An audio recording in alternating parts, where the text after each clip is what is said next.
Hello friends, my name is Rich and welcome to Greatest Rock and Metal. On Greatest Rock and Metal I talk about what are for me the greatest rock albums, bands and gigs of all time, based on listening to thousands of albums and going to hundreds of gigs over many years. Please press the red button to subscribe to the channel. It's free, it's easy to do and it won't take you very long. Thank you very much. Today I am celebrating, along with many fans out there, the 40th anniversary of the formation of the band Anthrax. And tonight, on Friday, July the 16th, I will be watching this, a live stream. This is my virtual ticket, as they call it. A live stream of a special Anthrax gig that is apparently going to play songs from all of their discography, and you'll see all of their albums around me here. Why? Because I am a big Anthrax fan. That's why I have all of their albums. I have loved Anthrax from the very early days, and I cannot wait to watch this live stream tonight. I hope it's going to be worth it. There's already been some talk about, are they going to bring back some of the past members? I don't know. I don't expect them to, but they've certainly said that they're going to play some songs from the John Bush era of albums, which is great because there's many great songs there that don't get played often. So, a little bit about my introduction to Anthrax. It came with the song Madhouse from the album Spreading the Disease, way back in 1985. And I saw the video for Madhouse and heard the song. I thought, wow, this is brilliant. Full-on thrash metal. I'd already got into Metallica, and I'd heard some bad reviews about the debut album of Anthrax, so I kind of stayed away from them for some stupid reason, because actually the debut album is nowhere near as bad as these reviews said. It's actually a very good debut album. And when I heard Madhouse, it's like, gotta get into Anthrax, and instantly went out and bought Spreading the Disease. A little bit of history about Anthrax. They formed in 1984, and they were formed by Scott Ian, who is still in the band today, and bassist Dan Lilker. And Lilker only got to play on the debut album before he was unceremoniously booted out, and he went on to form his own band, thrash band Nuclear Assault. And in came Frankie Bello, who happens to be the nephew of drummer Charlie Benanti.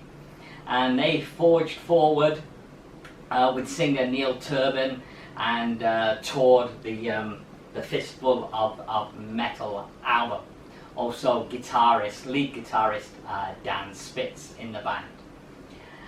Time moved on. They didn't really get on well with Turbin either, and he was soon replaced by the singer that they have today, Joey Belladonna. And what a singer.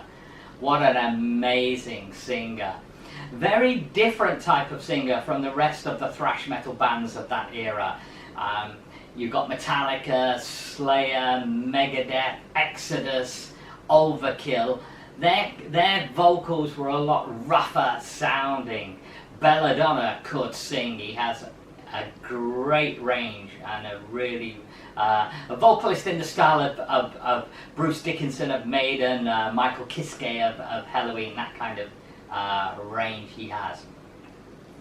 And Spreading the Disease was his debut album with the band. He'd done an EP with them a little bit earlier, Armed and Dangerous EP. His debut album was the brilliant Spreading the Disease album, closely followed in 1987 by the equally brilliant Among the Living album.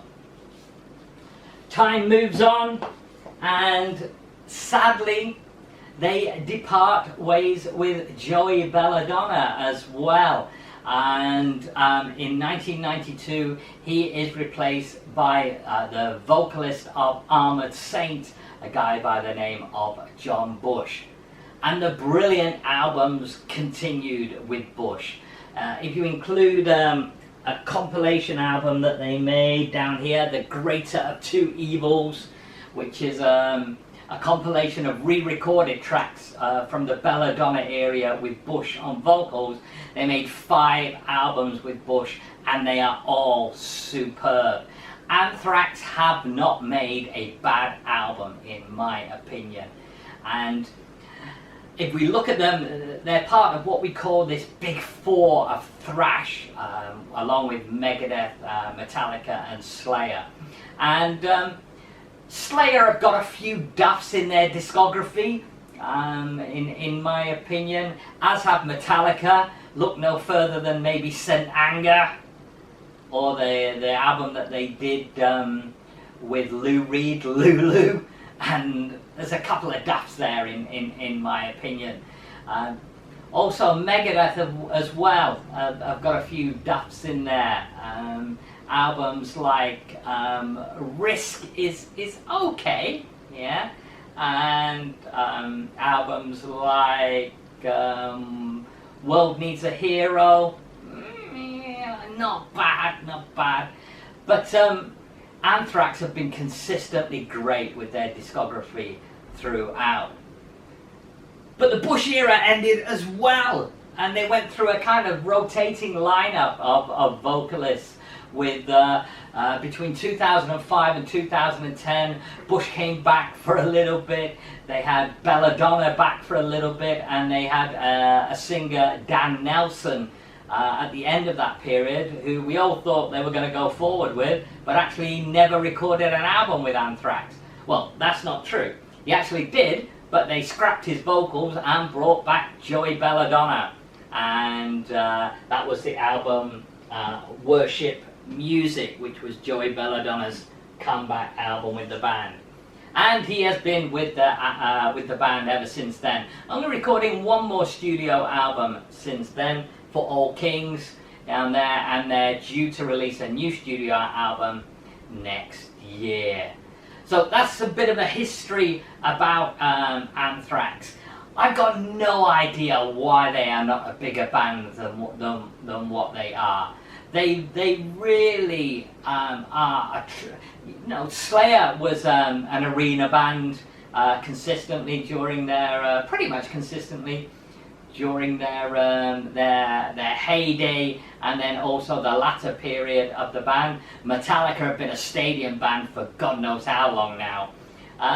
Megadeth, they've kind of been at the same level to a certain extent than Anthrax, although Megadeth did have a little bit more commercial success with some of their singles and albums. But for me, as I say, Anthrax, the discography is just an amazing discography. You cannot pick a bad Anthrax album, so I can't believe they're not a bigger band than what they are. But they've been here for 40 years, and I will be there tonight. Well, actually, where I live, even though it's going out tonight in most countries, where I live, it's going to be Saturday morning. So it's going to be Saturday morning metal for me. Alright, let's take a quick look at Rock T-shirts by the Sea.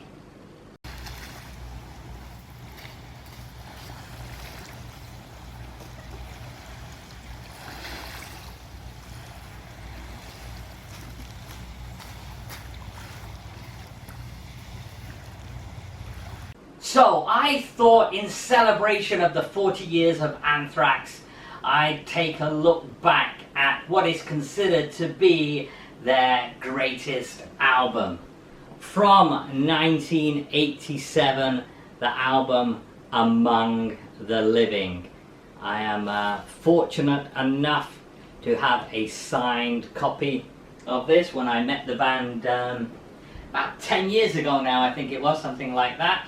And truly, truly great album, considered one of the must-haves in the thrash metal scene. Produced by or co-produced I should say, by the legendary producer Eddie Kramer, who has worked with the likes of Kiss and Led Zeppelin, amongst many, many other great, great names. This album is a full-on thrash fest from start to finish. And one of the things I really love about some of the songs on this album, and it happens on many Anthrax songs actually, is they always seem to have their own introduction to each song. Perfect example of this is the title track itself, and one of my favourite four, Among the Living. It has this kind of guitar stroke drum beat riff, down, down, down, down, down, and it builds up and it builds up, gets you ready for the song, and then the big riff kicks in, and we're off and running with a great start to the album. A fast, furious, brilliant riff that then slows down a little bit for the chorus. I'm the walking dude, I can see all the world. Among the living, follow me or die. And then back into the big riff. Brilliant, brilliant song, a brilliant opener for an album, and without a doubt a great way to start this off. And then it's a 1-2 punch, because the second track I will pick from this album is the second song, Caught in a Mosh. The best Anthrax song, Caught in a Mosh. I think many fans would vote it so. It's just a superb song. Again, it's kind of got its own opener to it. It has a bit of guitar picking from Scott Ian, and then you get this brilliant bass riff from Frankie Bello, and then we're off and running into this song, and it's a full on again, big thrashing riff, and great lyrics on this. I love the lyrics to this. Very, very funny lyrics about a relationship that no longer works. Don't know whether it's with an ex-wife or a friend or something like that, or a boss, but great lyrics. And the legendary title, Caught in a Mosh, really elevated that mosh title amongst all the metal world at that time. Before that, it was a title that was only really used in underground kind of club circles. But when Anthrax made this song, it brought mosh to the masses. The third track, it's the third track on the album, so it's a 1-2-3 punch. I Am the Law. Written about the UK comic book character, this guy here, Judge Dredd. And it actually turned out to be a pretty reasonable hit in the UK, because it's not often that rock or metal bands get hits in the UK, hit singles in the UK. And it actually did a lot to elevate Anthrax in the UK. They played the UK a lot around the time of Among the Living and their follow-up album, State of Euphoria. I lost count of how many times I saw Anthrax live around that time. Very, very lucky to have seen some of those gigs. And in fact, the first time I ever saw Anthrax, and I'll talk about this at another time, was as support to Metallica on the UK Master of Puppets tour. But more about that another day. So, on with this album. A great song, a real, again, brilliant riff, sing-along song. I am the law, we won't fuck around no more. And then the fourth track I will choose, another reasonably big song in the UK for the band, Indians. Indians, a great track when you see the band live. Joey Belladonna puts on the Indian headdress for the big breakdown section in the middle, where we get Scott Ian shouting, "War dance!" and then the big circle pit kicks off, and what a great song. I always love this song when they play it live. So that's my favourite 4 from the brilliant Among the Living album, Thrash Fest, front to back. Let's take a look at Rock T-shirts by the sea.